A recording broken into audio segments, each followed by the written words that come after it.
Recebemos esse relatório sobre as bases americanas que foram danificadas na região. Pelo menos 228 estruturas ou equipamentos em locais militares dos Estados Unidos.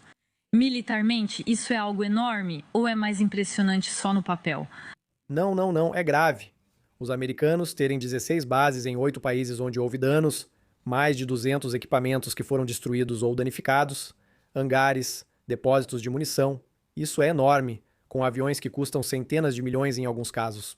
Então isso é uma verdadeira falha por parte dos americanos. Mas na verdade é porque existem dois tipos de mísseis. Mísseis balísticos são teoricamente os mais difíceis de interceptar, mas os americanos, com os sistemas Patriot e seus aliados, os interceptam entre 95% e 98%. Isso é positivo. Por outro lado, há a camada baixa, os drones Shahed, contra os quais os ucranianos se defendem há anos. Lá, a taxa de interceptação é de apenas 60%. E muitas dessas ataques são feitas ou por esses Shahed ou por pseudocomandos que lançam um pequeno drone a 2 quilômetros da base e conseguem resultados. Por que não houve interceptação? Os Estados Unidos não possuem sistemas antidrones? Os americanos, assim como nós que sofremos ataques e perdas no Iraque e destruição nos Emirados, não estamos prontos para a guerra moderna com drones. Por isso há uma grande diferença atualmente. Se amanhã os confrontos voltarem a acontecer, os americanos ainda terão seu sistema de defesa pesado Patriot, e eles esvaziaram a Europa e a Coreia do Sul para recuperar um pouco dos estoques. E a grande vantagem agora é que há 270 ucranianos que estão posicionados lá, e são os ucranianos, com seu método ucraniano, que vão ser capazes de interceptar os mísseis kamikazes Shahed. E eles, os ucranianos, têm entre 90% e 95% de sucesso. Então, uma saturação por drones pode realmente furar as defesas americanas? Americanas, sim. Ucranianos, não. Isso é problemático. Acho que os americanos estavam um pouco arrogantes quanto à sua capacidade. Eles recusaram o apoio ucraniano em outubro passado, dizendo: vocês não estão preparados para o Shahed, nem têm os sistemas adequados. Sabe-se disso porque os ucranianos usam os Patriot e afirmam: este é o sistema necessário. Mas os americanos recusaram. Todos os países da região, como Emirados e Arábia Saudita, firmaram parcerias estratégicas de 10 anos com a Ucrânia, para serem protegidos pelos ucranianos contra o Irã. As capacidades militares do Irã, uma nota da CIA contradiz Donald Trump. Xavier, isso foi revelado pelo Washington Post. Uma nota confidencial da CIA afirma que o Irã manteve grande parte de seus mísseis balísticos. Como explicamos isso? Estaríamos falando de 70% dos estoques intactos. Sim, é isso que é complicado de entender. É que uma grande parte dos mísseis, na verdade, não está em silos do lado de fora. São simplesmente tipos de grandes caminhões que vão sair do esconderijo, mesmo que sejam hangares ou algum tipo de montanha. Eles vão sair, disparar e voltar a se esconder.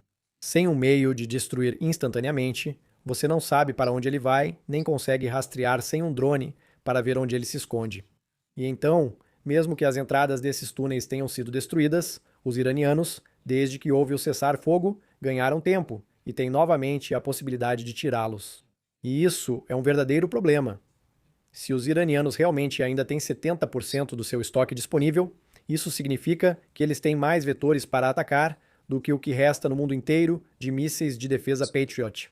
Se amanhã houver nova hostilidade com bombardeios no Irã e retaliação iraniana, os americanos vão ceder primeiro. Isso é estrutural e muito grave. Isso significa que os americanos não podem retomar a guerra, pois não suportariam a longo prazo.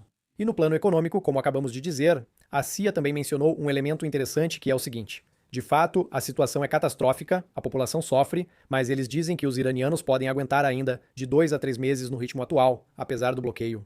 Haverá muitos problemas econômicos. No final das contas, não é muito tempo, mas com certeza mais tempo do que os aliados dos Estados Unidos aguentam na região.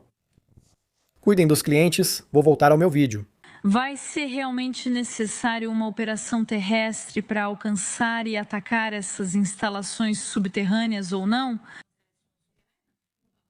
Mas então, ou deixamos a situação como está, falamos de um cessar-fogo com a espada de Damocles ainda pairando, sabendo que potencialmente eles podem recomeçar. Na realidade, os ataques americanos e israelenses, eficazes do ponto de vista industrial, impedem que o Irã volte a fabricar mísseis. Eles possuem milhares de mísseis em estoque, mas não conseguem mais produzi-los. Por isso, o problema é a China. A China envia precursores, combustíveis usados para fazer pólvora e voltar a produzir combustível, principalmente porque os líquidos são menos. Enfim, é preciso pólvora para lançar rapidamente e sem ser detectado. Os chineses fornecem peças para manter a produção dos Shahed. Os Shahed, ao contrário dos mísseis de cruzeiro, são feitos em galpões pequenos, como nosso estúdio, facilitando sua produção. Os americanos nunca conseguirão impedir o Irã de produzir Shahed. Mísseis talvez precisem ser destruídos no local, mas não sei como fariam isso. Já os Shahed, os iranianos sempre vão produzir. Os Estados Unidos conseguiriam impedir o programa nuclear iraniano só com ataques aéreos? A princípio, não. A princípio, se as instalações estiverem realmente profundamente enterradas, mesmo que seja em montanhas ainda mais profundas, os iranianos sempre vão cavar ainda mais. Se não fizerem agora, farão em 6 meses, 1 ano ou 10 anos. Assim, ataques aéreos só funcionam em locais mal protegidos. Se esse regime persistir, nada impede que sigam trabalhando em subterrâneos cada vez mais profundos. Por isso, americanos e israelenses querem derrubar esse regime, não apenas destruir essas instalações pontualmente. Eles querem, a longo prazo, que o Irã deixe de ser uma ameaça e normalize relações com os países da região, mudando o regime atual. Outra questão são os países do Golfo. Que posições eles vão tomar nos próximos dias? Sabe-se que houve um contrato de armamentos muito superior ao que estava previsto na região para Israel e os países do Golfo, com um contrato de 25,8 bilhões de dólares. Isso também inclui os mísseis Patriot, que os ucranianos também haviam solicitado, Xavier Titelman, mas também realmente esses países do Golfo que foram fortemente atingidos pela retaliação iraniana. Eles perceberam que não tinham a capacidade de responder e de se manter a longo prazo, já que o Irã produz a cada ano 600 mísseis balísticos, ou seja, mais do que os americanos produzem de mísseis Patriot. De qualquer forma, eles estão tentando comprar todos os mísseis Patriot que conseguirem em qualquer lugar do mundo. E por que não outros sistemas concorrentes na China, na França, como o Mamba Santé, por exemplo?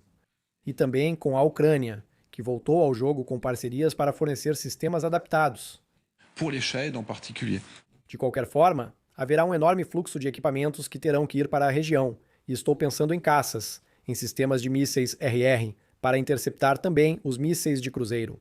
Acredito que esses países perceberam que, mesmo com a presença e superioridade americana e tecnológica, não previram sua fragilidade e a possibilidade de sofrer ataques tão graves.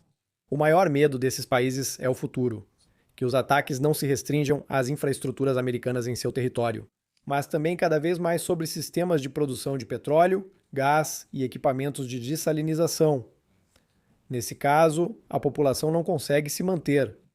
Os sauditas consideram que Washington os arrastou para uma crise que eles não controlam mais e que não são capazes de conter. Sabe-se que Donald Trump acabou desistindo da sua operação militar de escolta no Estreito de Hormuz, a pedido bastante firme dos sauditas. Eles arriscaram ao dizer não a Washington. Como explica isso? Estão bastante irritados. Sauditas e emiradenses apoiavam a operação, não viam problema em garantir a segurança do estreito e ajudar navios a sair. Muito bem. Uma vez que os iranianos responderam, especialmente em Fujairah, você sabe, né, o porto emiradense que permite, que é a outra via de exportação de hidrocarbonetos, e em outros lugares no Golfo, o que os americanos fizeram? Eles disseram, não é nada, é uma coisinha, isso não coloca em risco o cessar-fogo de forma alguma, então não vamos responder. E aí os sauditas e os emiradenses disseram, como assim vocês não vão responder? Estamos sendo atacados e vocês não respondem para proteger sua operação e o cessar-fogo, criando um problema. Então houve muitas ligações, houve muitas trocas. Os sauditas ficaram tão irritados que chegaram a fechar seu espaço aéreo para os americanos. E a base deles também. Então, houve várias ligações e tudo voltou ao normal, no sentido de que os sauditas disseram, ok, vocês podem usar de novo, mas não façam isso com a gente de novo, se é que posso falar assim. De se envolverem em uma operação na qual nós sofremos as consequências dessa operação e vocês não nos protegem, não revidam?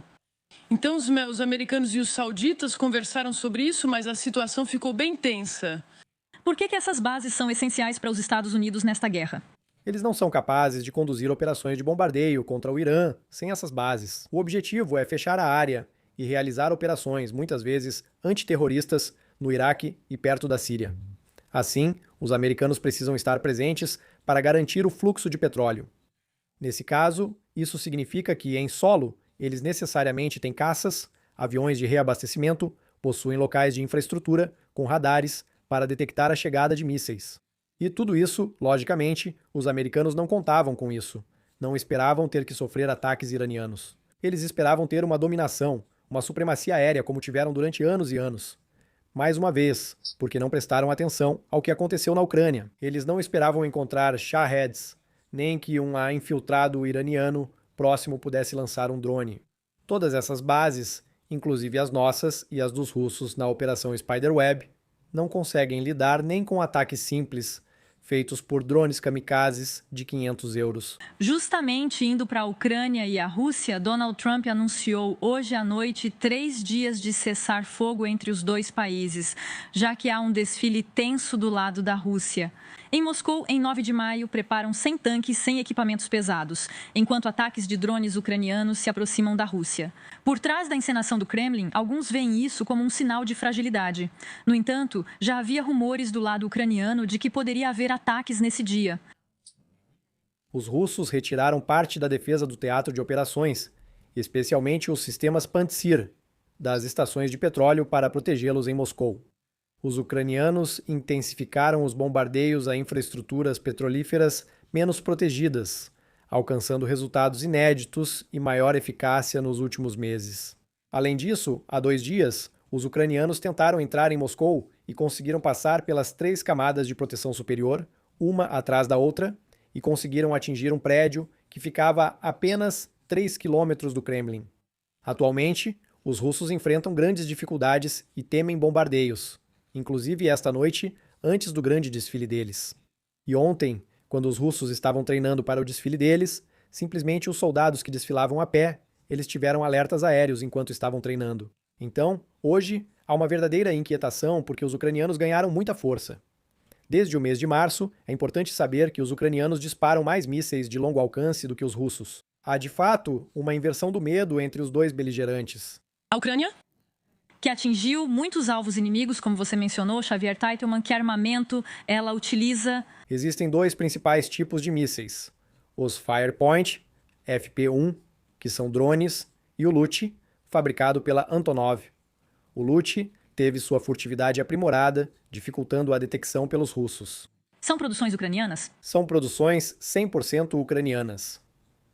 Eles usam alguns componentes que podemos fornecer, mas em quantidade tão grande que não conseguimos acompanhar a produção deles. Entre 200 e 250 drones de longo alcance são produzidos e lançados diariamente pelos ucranianos. É colossal. Não conseguimos fabricar os componentes nem acompanhá-los.